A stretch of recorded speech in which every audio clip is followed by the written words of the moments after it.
Hello everyone, good day. So welcome to my channel, Fishing Build. So another build for this video. I will speak. I will speak for English language. So bear on me, my accent and corrections. At least you understand all I explained. So I have a rod. This one, this rod is measuring around 6.5 to 7 mm. So we will build a hook, a gap hook for fishing. So this gap hook for fishing will be measuring around 110, but this measure is around 100 or 1 meter. But for final measurement, it measure around 110 cm. So for this thickness, 1.5 for this thickness of the gap hook, and then the long is it's measure around 110 centimeter. And then I will cut this wood on my table saw. If you don't have table saw, you can cut also by hand saw for manual cutting. So safety, use goggles and dust mask. It's very dusty. So let's cut the final thickness of this gap hook. I'm using Gimelina wood, which floatable on sea. Even you pull down with this gap hook, it will not sink. You can still recover it. Okay, on my table saw, I'm always safety with this cutting because it's too dangerous. If you don't have a table saw, you can use your hand saw or this lagari in Philippines, or whatever you have, as long you can cut this wood straight and plane it so that it form most your thickness prepared. All right.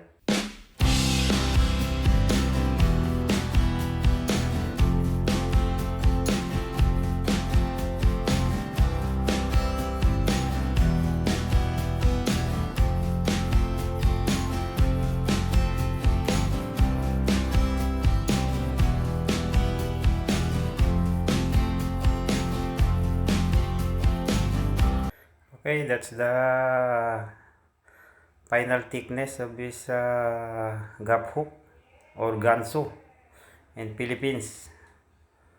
I will make it simple design by measuring the thickness from the below part of this wood. I'm just using my 45 degrees angle for the holder. It will be like I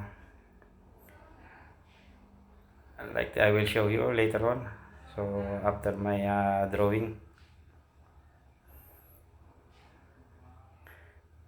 Okay, I will cut this the lower part of this wood. Okay, if you take a look on that part, I will cut it on this center. The thickness of upper part is around 1.5 if you see on the drawing, and the thickness is 1 inches. Okay, on table saw it's very easy to cut the wood, especially like this straight. And then now you can see why I stop there on that part.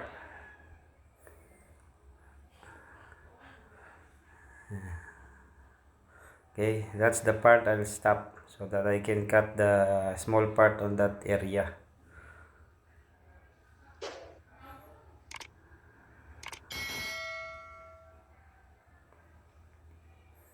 Then I will cut by hand saw.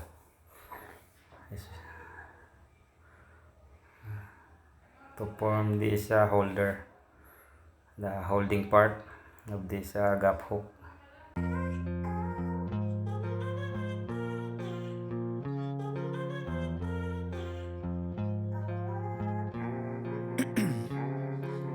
Ice in my veins, I've been driving this train. Years in this lane, there's no stopping this flame. Cause I came to the game and I changed it to play how I like, rearranged it to my own domain. Yeah, I got what it takes, made lots of mistakes, taking shots, skipping breaks, feeling lost, feeling great, popping out. Alright, I'll cut already this part. Then I continue cutting all this angle. Ice in my veins, I've been driving this train. Years in this lane, there's no stopping this flame. Cause I came to the game and I changed it to play how I like, rearranged it to my own domain. Yeah, I got what it takes, made lots of mistakes, taking shots, skipping breaks, feeling lost, feeling great, popping off, singing straight, never stopped, never changed. All the squad here to play and I've got something to say, yeah. I work hard each and every day, I get lost in the words I say. I don't push pause, no I push play. I won't stop till I make. Okay, cut that part also. So that you can see now the holder. Okay, if you have a gato or this vise, it's more easy for you to cut because it's helping you to hold the wood. It's much better. I have my necessary tools to use and help me. Of course, the more tools that you have is much better. But if you don't have, it's okay also. Everything you can, it's manageable if you are a woodworker like me also.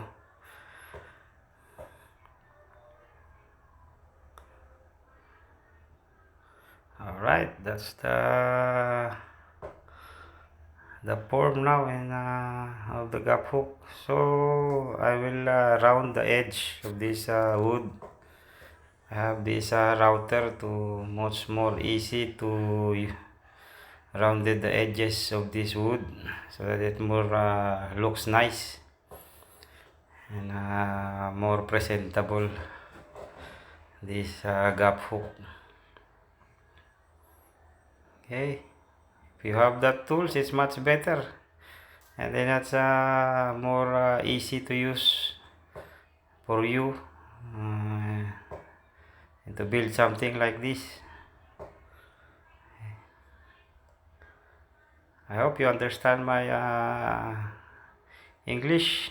I'm only speaking English so that my viewers and other viewers is not only Filipino, and so that I can show to them and more explain all this build.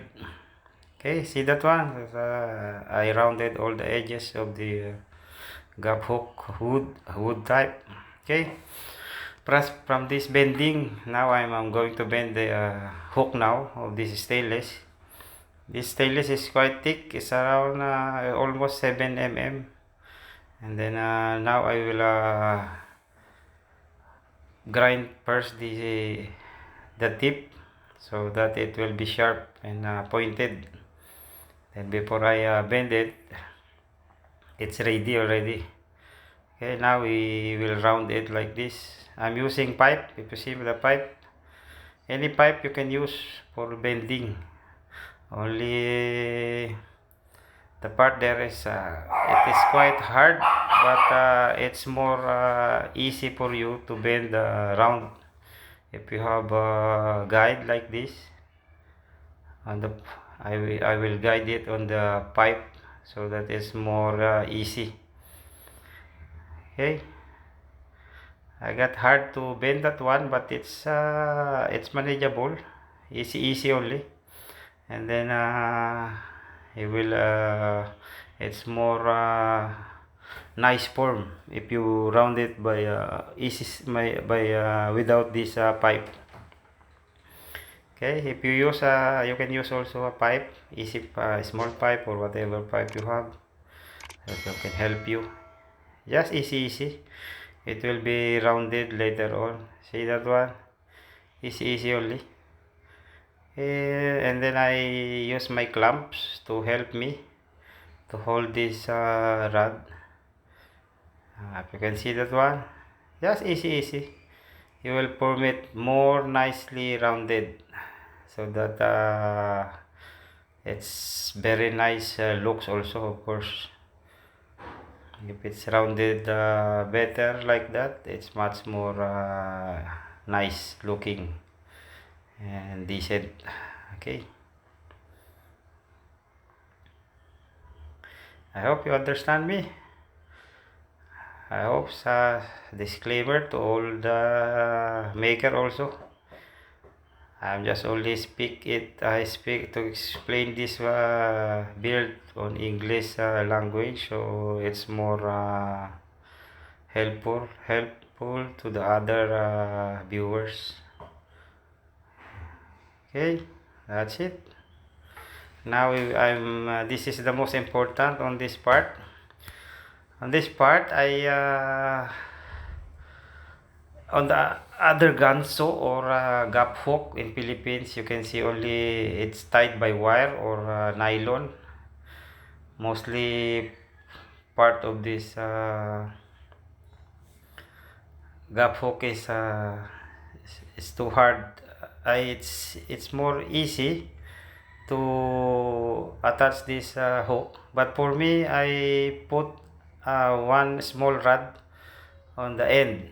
This is the one that will lock this rod into the inside. So of course stainless is too hard to make a hole on the drill. It's very hard metal. So this one I'm using a drill and water. So it's that's the trick. If you are drilling stainless, it's better to use a cooling system or cooling for the sharpness of this drill. It will be heated, so that it's better to put a cooling so that it's more sharper when you are using the drill and more easy. Okay, see the hole? It's more easy to use the drill in stainless if you put water when you are drilling it. Okay, just check this one. Okay, that's the hole. That's one of the tip from my friend. He teach me these tricks. This is the rod, small rod. I will cut this one and then put on the inside.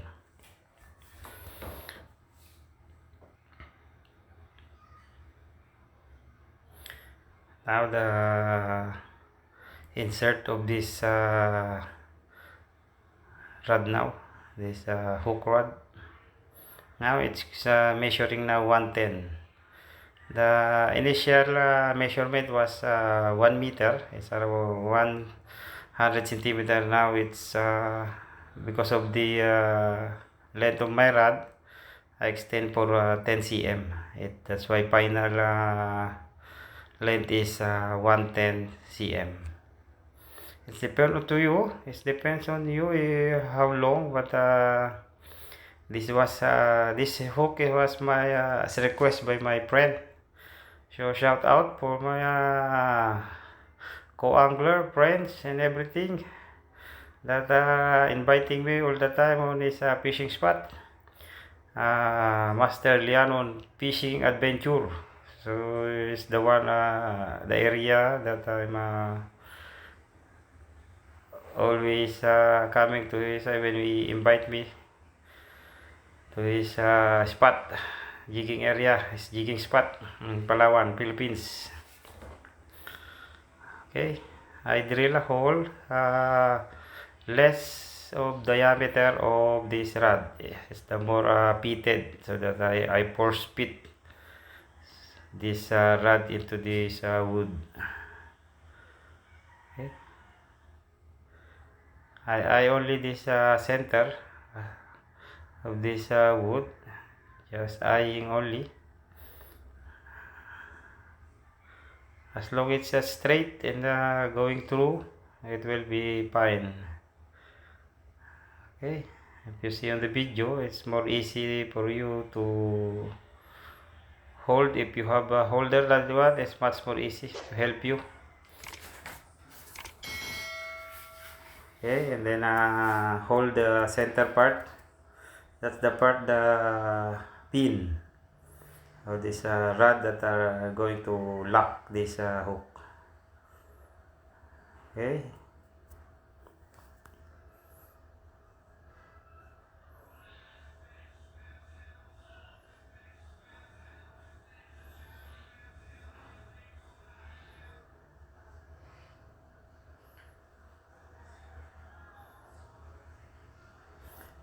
I did not put epoxy on this hole because it's too pitted now. Only I put epoxy on the lock part, the center part. That's the only I put. From the other one I put, because this other one is small. I make a 2 gap hook. It's for me, and the other one is for my friend. Okay. Alright, that's the pin.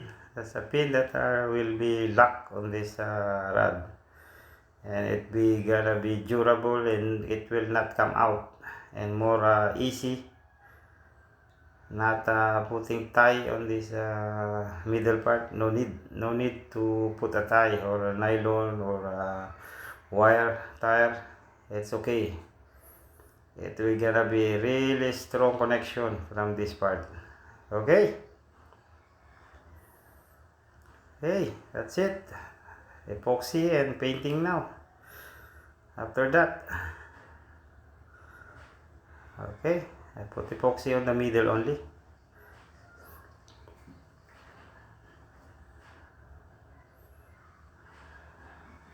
Just to cover up this hole. It will, it gonna be looks nice. It will not, you cannot see the hole on the that part, because I will be painting on this gap hook.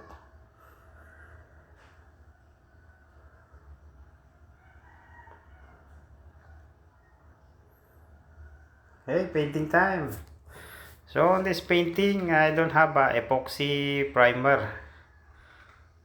Okay, to cover up the wood grind, I have one paint, or it's sealer that I'm going to use.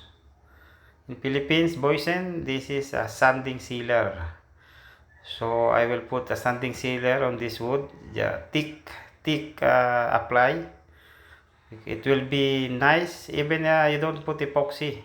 And then this sanding sealer, it will cover up all the grind holes and everything in this wood, and it's gonna be more protection for the wood. Of course, you're using it for the sea, your fishing adventure or fishing trip or fishing okay. I put more of this. It will dry quickly, and then I cover up with 2 or 3 times of this sanding sealer. Even 2 is okay now, but for me, I put 3 coats on this sanding sealer. I will not show you everything on the 3 coats. I just only showing you the first one. But it will be help for the wood because the grind, and then after you apply the sanding sealer, you need to, okay, my daughter is always on my side, even on fishing. She likes fishing also. Okay, 10 minutes you can apply again. So I'm sorry on this part, I did not on the play button, but I painted with spray blue and green. I'm using Bosni only, this spray Bosni. Other one is blue and the other one is green. I did not I thought it's playing, but when I'm spraying and I check the video, it's already finished and it's not play. Okay, sorry about that. And then we will put a design on these two hooks. I'm going to use white and black for and then I'm using this rope as a design. Okay, I'll start on the blue and the green. Okay, time to put a design on this gap hook, so this more beautiful and nice looking. Of course, if you have a gap hook like this, especially in Philippines or other countries that are using wood for a gap hook, okay, it's very simple to put design, especially you have a rope like this, and just put on the body on this wood and then spray of whatever color you have and you like, and that's it. It's very easy. Okay, let's try to paint. I paint the white because the blue, it will be more visible for blue. Okay, because it's like a rainfall of white only. It's not direct spraying on the roof. Okay, see that one? It's quite nice, right? Hoodie with a roof type. Okay.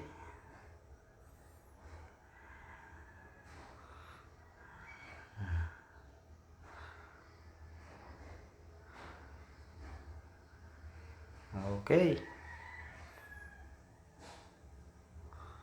That's it. See, it's easy.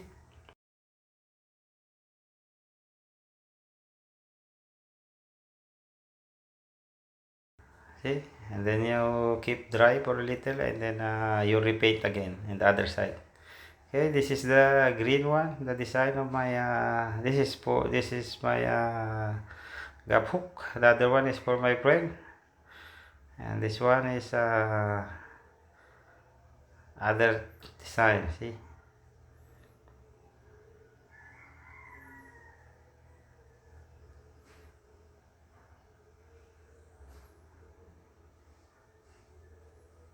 I put a black color so that is more looks visible on green. Okay,